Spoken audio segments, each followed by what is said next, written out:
bem-vindos ao auditório conselheiro José Seba. Bom, e para darmos início aos trabalhos dessa tarde, eu convido para falar sobre a estrutura das normas da Intosai, Nelson Ney Granato Neto. Nelson é analista de controle externo do Tribunal de Contas do Estado do Paraná e gerente de Desenvolvimento e Políticas Públicas do IRB. Muito obrigado, Ronaldo. Bem, primeiramente, boa tarde a todas e todos. O Ronaldo já me apresentou, sou funcionário do Tribunal de Contas do Estado do Paraná. Sempre trabalhei na assessoria do conselheiro Ivan Leles Bonilha. E quando o Dr. Ivan Bonilha assumiu a presidência do IRB, também assumi essa tarefa de assessorá-lo ali na presidência do Instituto Rui Barbosa. Ali nós tocamos ali uma série de projetos acerca ali que buscam o aprimoramento das técnicas do controle externo e aprimoramento da capacidade técnica dos servidores dos tribunais de contas de todo o Brasil. E um dos principais projetos que nós estamos tocando atualmente é o Fórum Nacional de Auditoria, o qual hoje estamos começando o primeiro dia do terceiro Fórum Nacional de Auditoria, como o doutor Rinaldo bem falou, na parte da manhã. O primeiro fórum foi lá em Salvador, onde nós discutimos ali os princípios fundamentais de auditoria do setor público. E, a partir dali, nós tivemos uma base para continuarmos essas discussões para as demais normas de auditoria que regem os diferentes tipos de trabalho de fiscalização que nós executamos nos nossos tribunais de contas. O segundo fórum foi realizado em Goiânia, em Belém do Pará, onde nós discutimos a auditoria financeira. Estamos agora na terceira edição do fórum, aqui na cidade de Goiânia, onde estamos discutindo a auditoria de conformidade. Teremos ainda um quarto fórum na cidade do Rio de Janeiro, para discutir as normas relativas à auditoria operacional. Isso, e teremos também o quinto fórum de auditoria em Curitiba, onde nós discutiremos o controle de qualidade das fiscalizações e o monitoramento.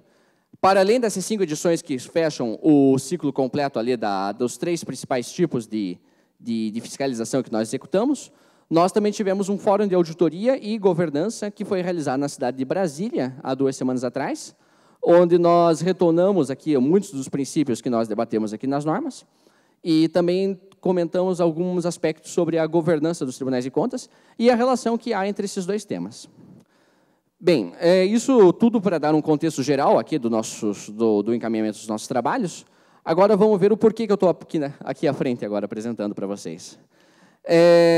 Como disse, hoje, neste fórum, nós vamos discutir a auditoria de conformidade, mas como essas normas específicas de auditoria de conformidade se encaixam dentro do contexto geral das normas. É justamente isso que eu vou explicar aqui para vocês, apresentando a estrutura, né, das nossas normas brasileiras de auditoria do setor público.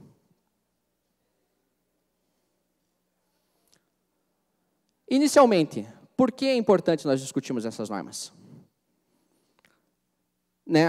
Uma primeira questão que surge quando nós falamos sobre essas normas é se elas não acabariam engessando demasiadamente os nossos trabalhos.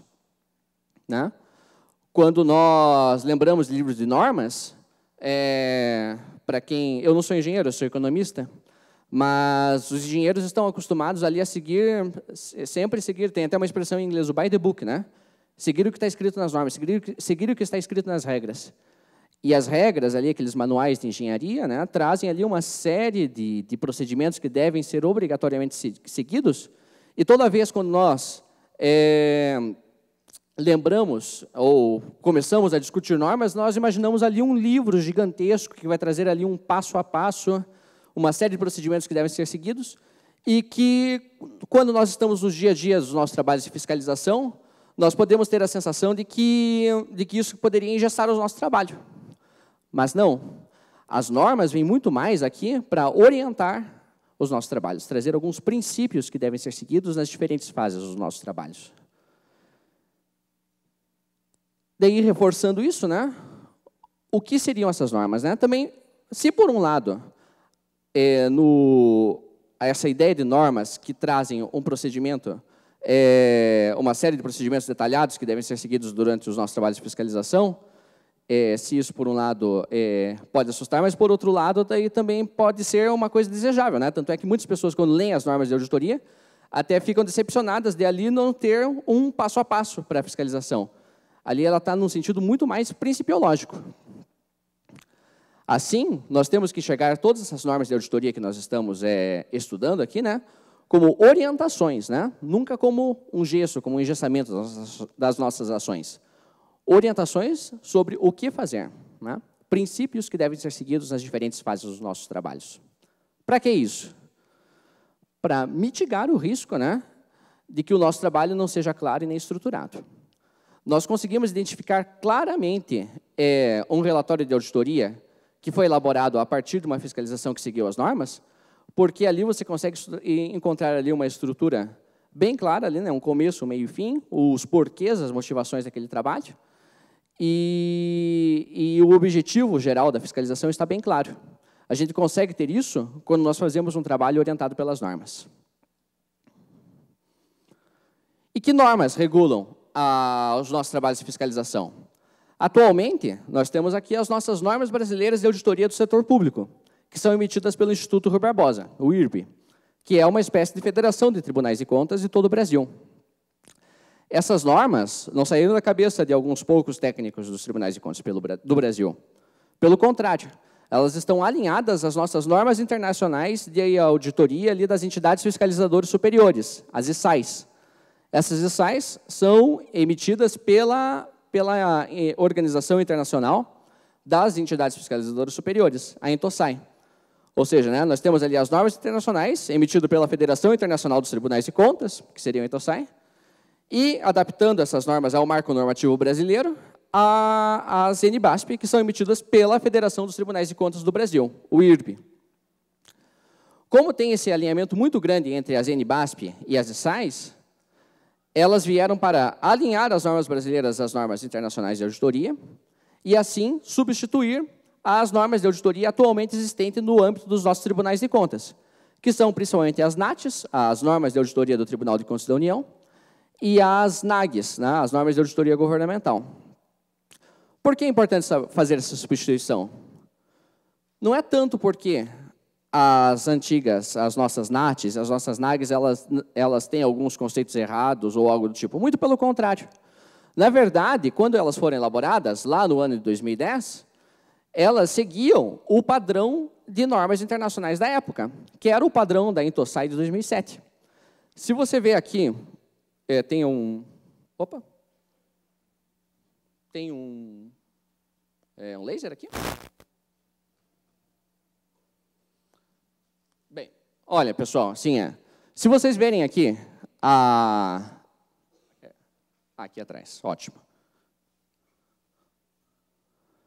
Se vocês verem aqui os capítulos da NAT, né, princípios básicos do controle externo, normas gerais, normas relativas ao planejamento e execução, e normas relativas à comunicação de resultados, normas e relatórios, essa estrutura também era seguida pelas nossas antigas NACs, e de fato, elas seguiam aqui a antiga estrutura das normas internacionais de auditoria, das ISAIs da versão 2007. Mas essas normas foram se modificando ao longo do tempo. E, atualmente, nós temos aqui o padrão da INTOSAI de 2013, que, ao invés de dividir ali as normas internacionais por normas gerais, normas para planejamento, normas para execução e normas para relatório, elas se dividem por tipos de fiscalização. Assim, nós temos ali por tipo de fiscalização, e também que essas, por tipo de fiscalização, estão aqui contidas no nível 2 da INTOSAI, que eu vou mostrar para vocês mais adiante. Mas também, para além disso, ela estabelece ali uma série de normas que devem ser observadas no âmbito dos tribunais de contas, nos níveis 1 e 2.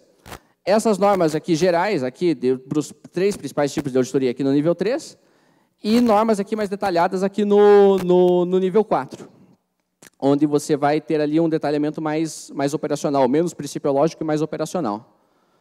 Esses 4 níveis aqui das normas da INTOSAI se convertem em 3 níveis de normas aqui nas nossas normas brasileiras de auditoria do setor público, onde nós temos aqui os níveis 1 e 2 da INTOSAI, que correspondem a organização dos tribunais de contas, a organização das entidades fiscalizadoras superiores. Elas estão reunidas ali nas normas do nível 1, que vão trazer ali uma série de pré-requisitos que devem ser observados na organização dos tribunais de contas para eles conseguirem executar a sua atividade de fiscalização. No nível 3 da Intosai, nós temos aqui aquela série de princípios que devem ser observados ao longo, nos diferentes tipos de fiscalização, né, na fiscalização de conformidade operacional e financeira.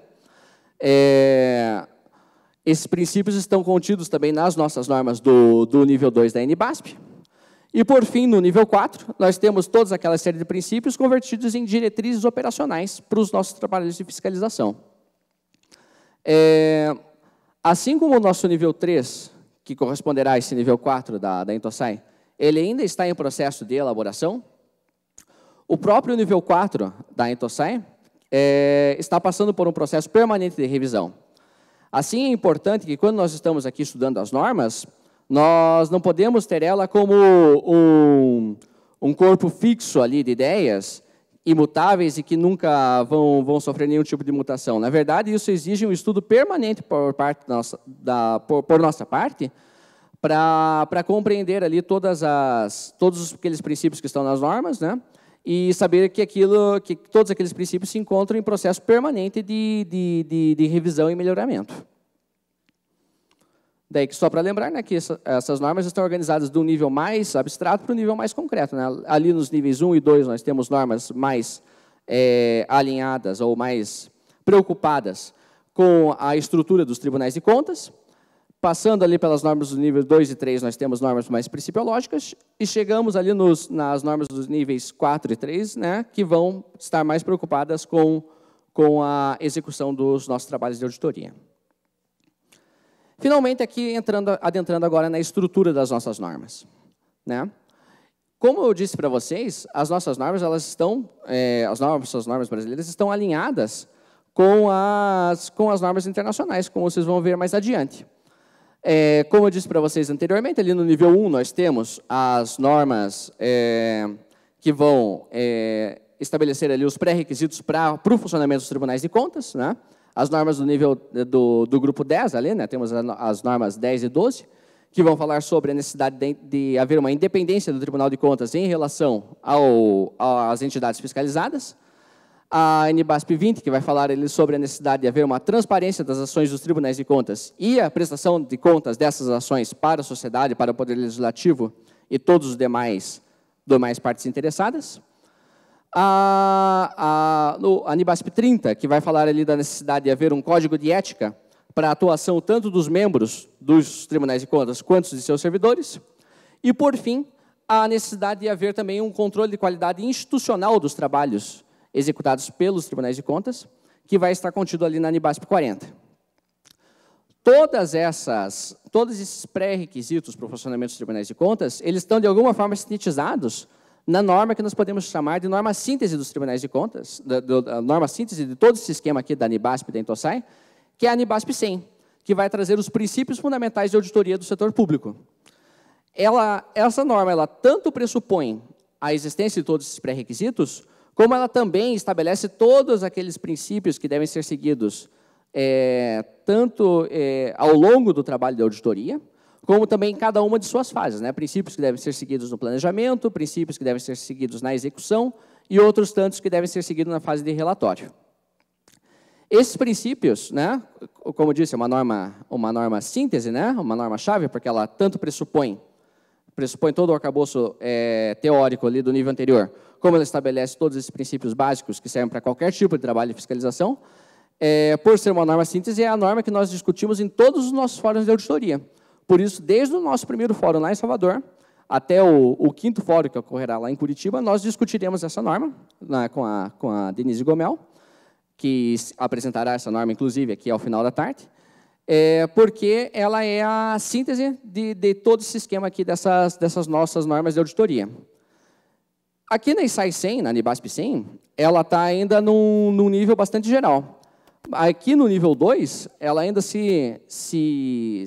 vamos dizer assim, ela se transborda em outras 3 normas que vão trazer esses mesmos princípios fundamentais que estão contidos ali na NIBASP 100, e adaptando esses princípios para os 3 principais tipos de fiscalização que nós fazemos. A auditoria financeira, na NIBASP 200, a auditoria operacional, na NIBASP 300, e a auditoria de conformidade, na NIBASP 400. Posteriormente, muitas diretrizes de auditoria serão traçadas a partir desses princípios, aqui no nível 3 da nossa NIBASP, nível este que ainda está em processo de elaboração. Quando nós apresentamos aqui a organização das normas internacionais de auditoria, as quais as nossas normas brasileiras se espelham, nós vemos que elas seguem exatamente a mesma ordem, né? A única diferença ali que ainda tem, para além do nosso nível 1, tem um nível ainda acima delas, né, que é o nível 1, que eles chamam ali de princípios fundamentais, que é a Declaração de Lima, que é o primeiro documento da INTOSAI, de 1972, que vai trazer ali uma série de princípios que, na verdade, acabam se espelhando nas nossas normas até hoje. Princípios tanto para funcionamento do Tribunal de Contas, quanto princípios dos nossos trabalhos de fiscalização. O nível 2 é igualzinho ao nosso nível 1, fala ali dos pré-requisitos para o funcionamento das EFS, né? Independência, transparência, código de ética e controle de qualidade. Lembrando que, né, esse nível não é só o nível 4 ali, como eu coloquei, que está em processo de revisão, até mesmo as normas desse nível estão em processo de revisão.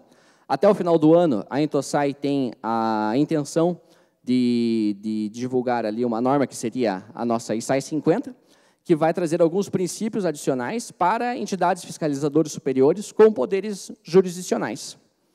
Alguém se lembra de alguma entidade fiscalizadora superior com poder jurisdicional? Nosso Tribunal de Contas, né? Ou seja, uma norma que será fundamental para ser estudada e seguida no âmbito das nossas fiscalizações. O nível 3 das ISAIs estão organizados do mesmo modo que as nossas normas aqui do nível 2, né? Os princípios fundamentais de auditoria do setor público, que se transbordam nesses 3 principais tipos de auditoria. E lembrando do porquê nós discutimos tanto as questões de execução de auditorias financeiras, auditorias operacionais e auditorias de conformidade. Isso não veio do nada. Se a gente se lembrar ali do modelo COSO, quem estudou administração muito provavelmente já teve algum contato com esse modelo, vai se lembrar ali que o objetivo de toda entidade ele pode ser resumido em 3 grupos de objetivos. Objetivos operacionais, objetivos de conformidade e objetivos informacionais. No setor público, né, os objetivos operacionais seriam promover o bem-estar social, manter a coerção, a coerção social, segurança pública, enfim, todas essas atividades típicas de Estado. Objetivos de conformidade, cumprir a lei, cumprir as regras do direito público. E objetivos informacionais, produzir demonstrativos contábeis que expressem a real situação patrimonial e financeira da entidade. Assim, eu vou ter um tipo de auditoria específico para auditar, para fiscalizar o alcance de cada um desses 3 tipos de objetivos, né? Se eu quero fiscalizar objetivos operacionais, vou fazer uma auditoria operacional. E assim por diante. Bem, aquelas normas do nível 3 da ISAI, que corresponde ao nível 2 da NIBASP, que traz esses princípios fundamentais para a auditoria financeira, operacional e de conformidade, eles se estabelecem, eles se transbordam em diretrizes operacionais específicas para cada um desses tipos de fiscalização, nas chamadas diretrizes de auditoria que estão contidas aqui no nível 4 da ISAI. Assim, nós temos aqui diretrizes específicas para a auditoria de conformidade. Atualmente, nós temos apenas uma norma, a ISAI 4000, que será provavelmente uma das primeiras normas que nós publicaremos no âmbito do nível 3 da nossa NIBASP. Nós também temos aqui 3 normas que regulam ou dão essas diretrizes operacionais para a execução de auditorias operacionais. E 38 normas que regulam a auditoria financeira, né? Ou seja, para quem pensa muitas vezes que a norma serve apenas para a auditoria operacional, né? Quando a gente observa aqui a quantidade de normas que existe para cada um dos 3 tipos de auditoria, a gente vê que é uma opinião bastante equivocada, no mínimo, né? Na verdade, temos todo ali um regramento que vem lá da auditoria financeira, né? Que é o tipo de auditoria mais antiga que existe, né?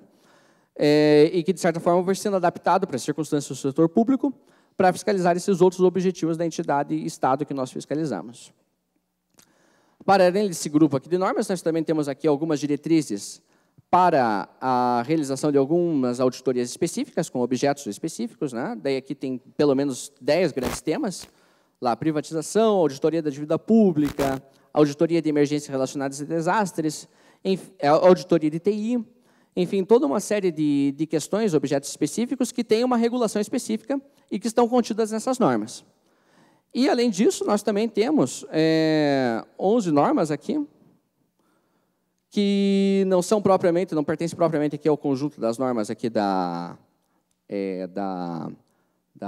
do nível 4, da ISAI, mas estão no mesmo nível aqui de abstração, que são essas Intosai Gov, né, que vão trazer algumas diretrizes específicas para promover a boa governança nas entidades públicas, inclusive do Tribunal de Contas, e também fala sobre a necessidade de haver uma normatização do controle interno das entidades públicas, né? E são normas que se aplicam suplementarmente às nossas fiscalizações, quando nós estamos fiscalizando o controle interno das entidades públicas, que é uma das nossas funções.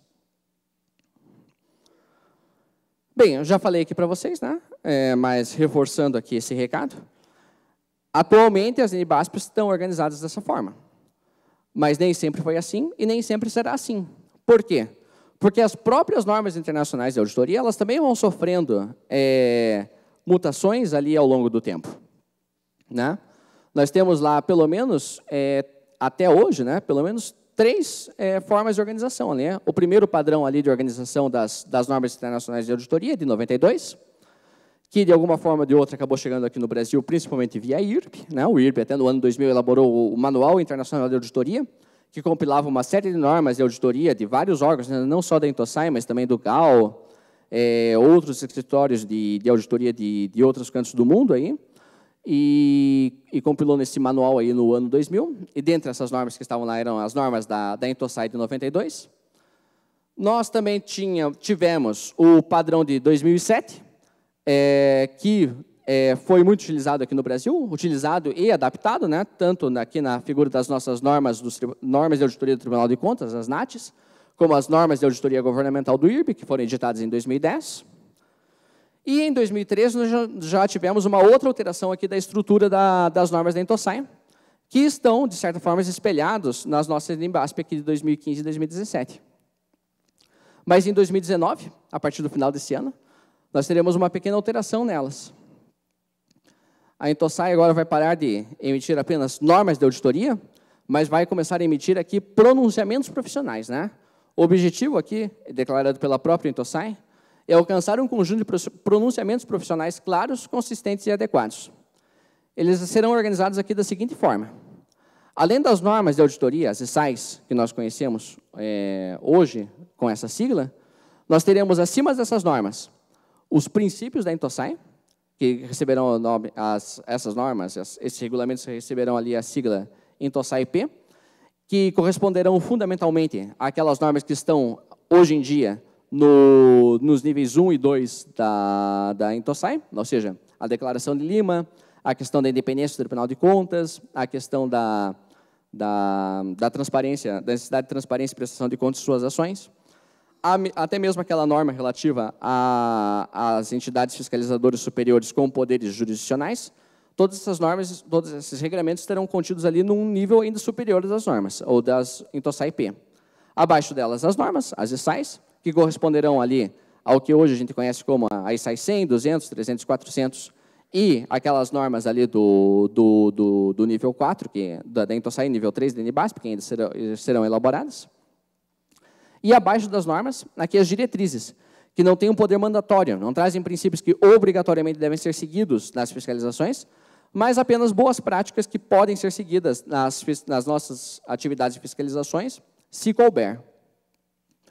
Ao lado das normas, nós teremos também normas específicas para a competência, né, dos auditores, né, competências necessárias para a execução dos nossos trabalhos de auditoria, né, reforçando ali a necessidade de haver um cuidado maior com a formação do auditor, né, que é uma parte ainda bastante descuidada no âmbito dos nossos tribunais de contas, né.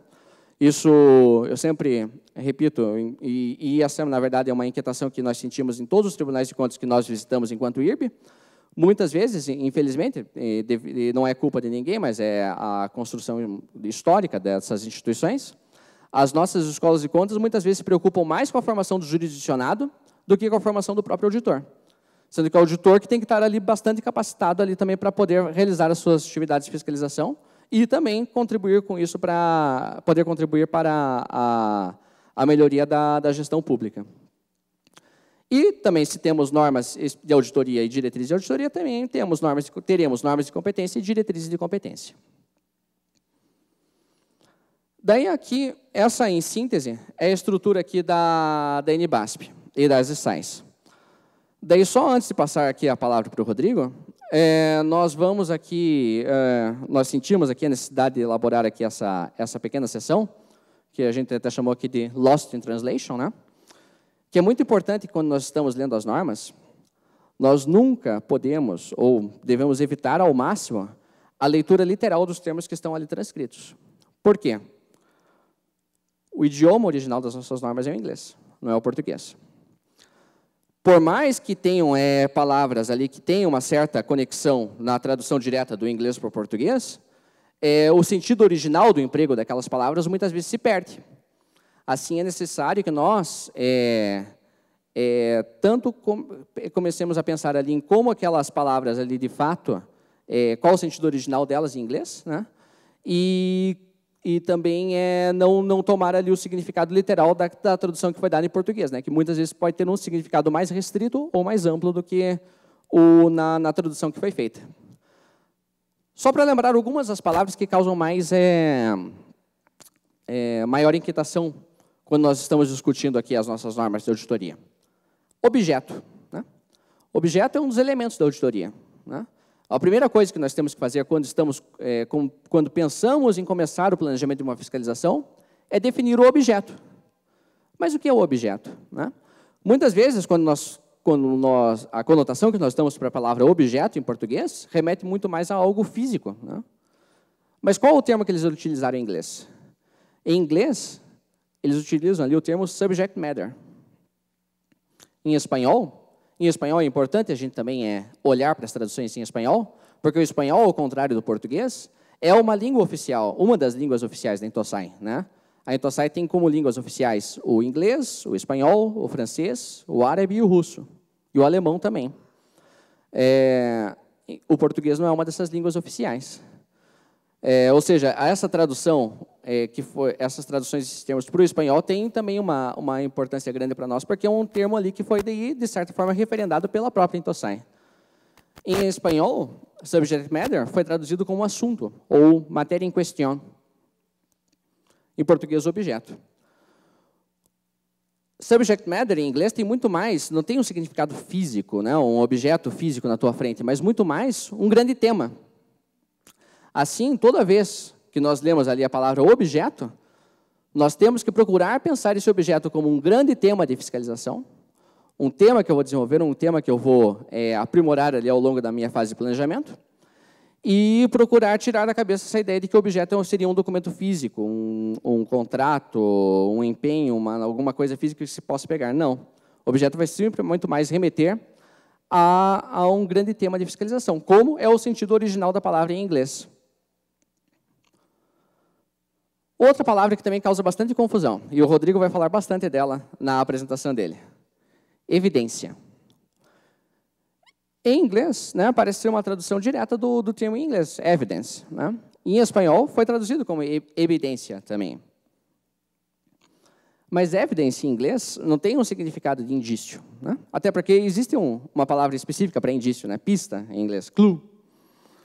Evidence, né, se você pega ali as traduções, ou melhor, o significado deles no dicionário de inglês, tem muito mais a conotação de uma informação que é prestada diante de um tribunal para provar alguma coisa.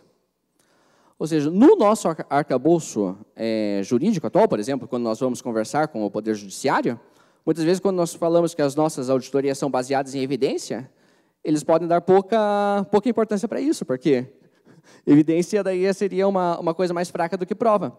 Mas evidence, em inglês, tem um significado tão forte quanto prova em português. Assim, quando nós estamos trabalhando ali com coleta de evidência, quando nós lemos a palavra evidência nas nossas normas de auditoria, nós temos que pensar essa palavra muito mais no sentido de prova do que indício, né? A evidência é sempre uma coisa bastante forte, nunca uma coisa fraca como indício. Outra palavra que também não causa muita confusão, mas, enfim, é interessante você ver qual que era a palavra original em inglês, né? O tipo de trabalho. O tipo de trabalho é um também dos elementos da auditoria, assim como o objeto. O tipo de trabalho que vai dizer se o teu trabalho de fiscalização vai ser uma certificação ou um relatório direto. Mas em inglês eles não falam lá type of work, eles chamam types of engagement, né? Em espanhol foi traduzido para tipos de compromisso. Types of engagement, né? Engagement é uma palavra em inglês que serve sempre para falar, sempre se refere a um compromisso, noivado, né? Noivado em inglês é engagement, engajamento, enfim, sempre se refere a uma coisa que é feita em conjunto. Ou seja, né, até para reforçar que a auditoria é um trabalho em conjunto, né? Não existe auditoria feita com o auditor ali sentado na cadeira dele sozinho, que vai chegar ali a alguma conclusão sozinho, né? É um engagement, é um trabalho que é feito em conjunto. Você tem que engajar uma equipe para realizar esse trabalho. E, por fim, aqui talvez o termo mais polêmico, auditoria, que está até no próprio nome da nossa norma. É uma tradução literal do termo audit em inglês. O termo audit em inglês, quando você olha para as nossas definições lá que vieram lá do regimento interno do TCU, e que foram, de certa forma, replicadas nas leis orgânicas dos tribunais de contas estaduais, a auditoria é um tipo bastante específico de fiscalização. Daí eles também citam lá levantamento, monitoramento, inspeção, acompanhamento, enfim. Daí você pode ter ali a falsa impressão de que as normas de auditoria servem apenas para aquele tipo específico de auditoria que está definido lá no regimento interno do TCU. Quando o termo audit em inglês refere-se a uma coisa muito mais ampla do que aquela definição do regimento interno do TCU. Tanto é que em espanhol eles utilizam essas duas palavras quando se referem a audit, né? Auditoria e fiscalização. Talvez para português seria muito melhor a gente olhar quando nós lemos a palavra auditoria na tradução das nossas normas, nós pensarmos na fiscalização no sentido mais lato, no sentido mais amplo. Até porque a própria norma já deixa esse caminho. A ISAI 100, logo ali no seu princípio 7, fala, né, que os princípios que estão ali contidos, né, a ISAI 100 estabelece princípios fundamentais que são aplicáveis a todos os trabalhos de auditoria do setor público, independentemente de sua forma ou de seu contexto. As ISAIs 200, 300 e 400 baseiam nesses princípios, né, e trazem algumas coisas adicionais para os diferentes tipos de auditoria. Ou seja, né, importante frisar isso aqui, né, o termo audit, o termo auditoria, aqui, são aplicáveis a todos os trabalhos de auditoria do setor público, independentemente de sua forma ou contexto. Ou seja, seria muito mais fácil, ou seria melhor a gente começar a pensar essa palavra auditoria como fiscalização, como normas que trazem princípios para todos os nossos trabalhos de fiscalização no âmbito dos tribunais de contas. Até aqui, daí, para fazer uma conexão do audit com os diferentes tipos de fiscalização que estão traçados na lei orgânica, lá no regimento interno do TCU e nas leis orgânicas do Tribunal de Contas. Eu trouxe até aqui esse esqueminha, que talvez vocês não consigam ler, mas aqui nós temos aqui, tipos de fiscalização que são adequados às diferentes fases que se encontram o grau ali de detalhamento dos nossos objetos e critérios. Quando a gente tem ali, partindo daquele universo, né, desse universo aqui de atos fiscalizados, né, que a gente pode fiscalizar, a gente consegue ter objetos e critérios já definidos para começar uma fiscalização? Se a gente não tem esses objetos e critérios já previamente definidos, a gente parte aqui para a realização de um levantamento, que vai justamente ali trazer uma relação de riscos, né, possíveis achados, possíveis objetos e possíveis critérios de fiscalização. Tendo esses possíveis objetos e possíveis critérios de fiscalização, a gente se pergunta, esses procedimentos de fiscalização que vão ser utilizados para analisar esse objeto, eles se referem ali a um espaço de tempo limitado ou eles é um acompanhamento contínuo ali daqueles atos administrativos que nós vamos fiscalizar. Se é por um período de tempo limitado, nós temos a auditoria típica, a auditoria tal qual foi definida lá no regimento interno do TCU. Se não, se ela é um acompanhamento concomitante dos atos de gestão enquanto eles estão sendo executados, nós teremos um acompanhamento. Acompanhamentos e auditorias que que gerarão achados de fiscalização, achados de auditoria, achados de acompanhamento, que vão ali trazer uma série de recomendações e sanções. Recomendações e sanções essas que serão, posteriormente, monitoradas pelo Tribunal de Contas.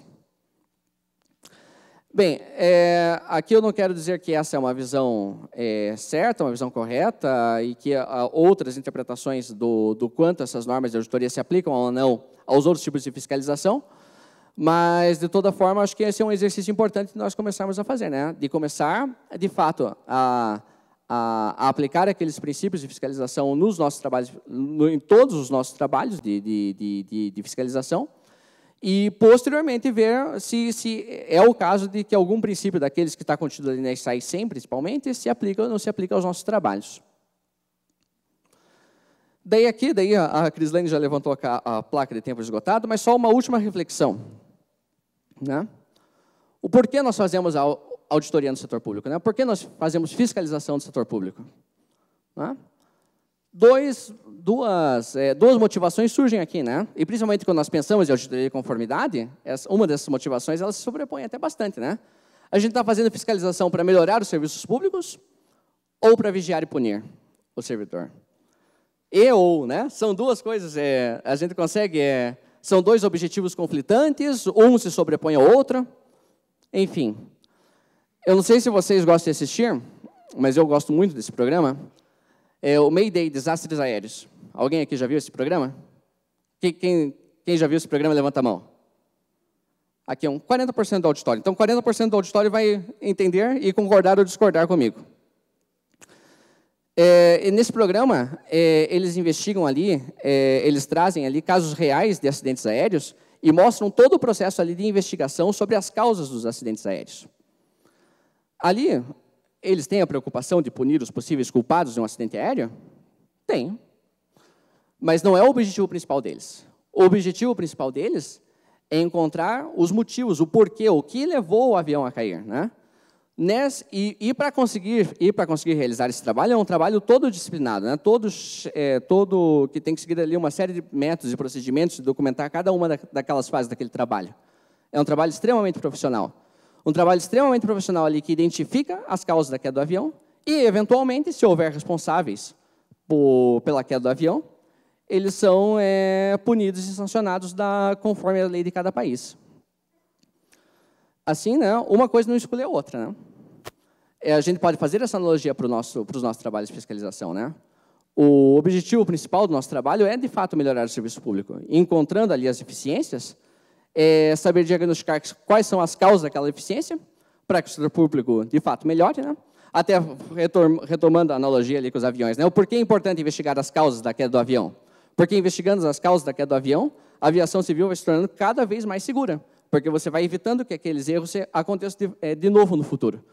O mesmo se aplica ao nosso trabalho, né? Identificando as causas, os problemas que nós encontramos no nosso trabalho de fiscalização, nós evitamos que eles aconteçam no futuro.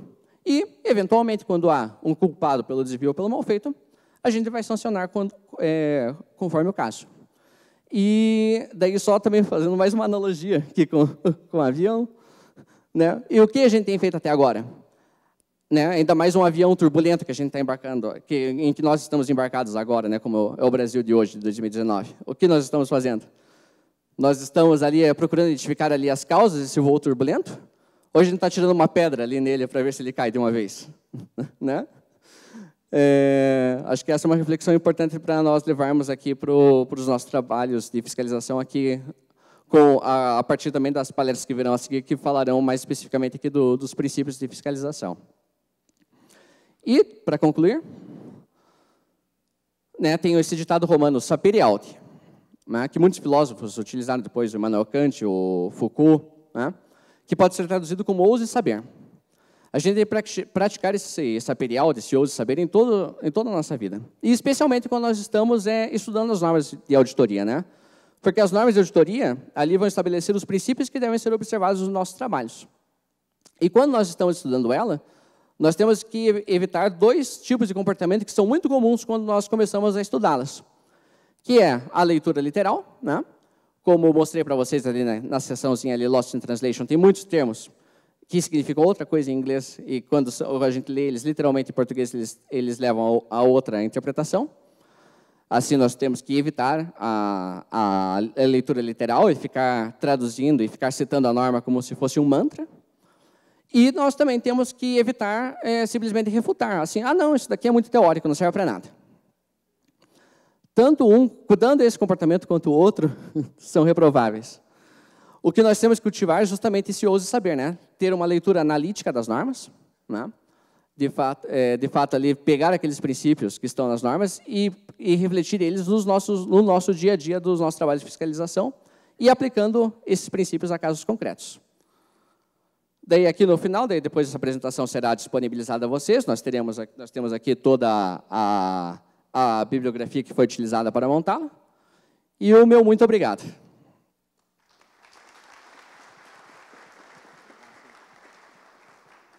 Bom, para fazer a entrega de uma pequena lembrança ao nosso palestrante, eu convido o presidente do Tribunal de Contas do Estado de Goiás, conselheiro Seu Marrec.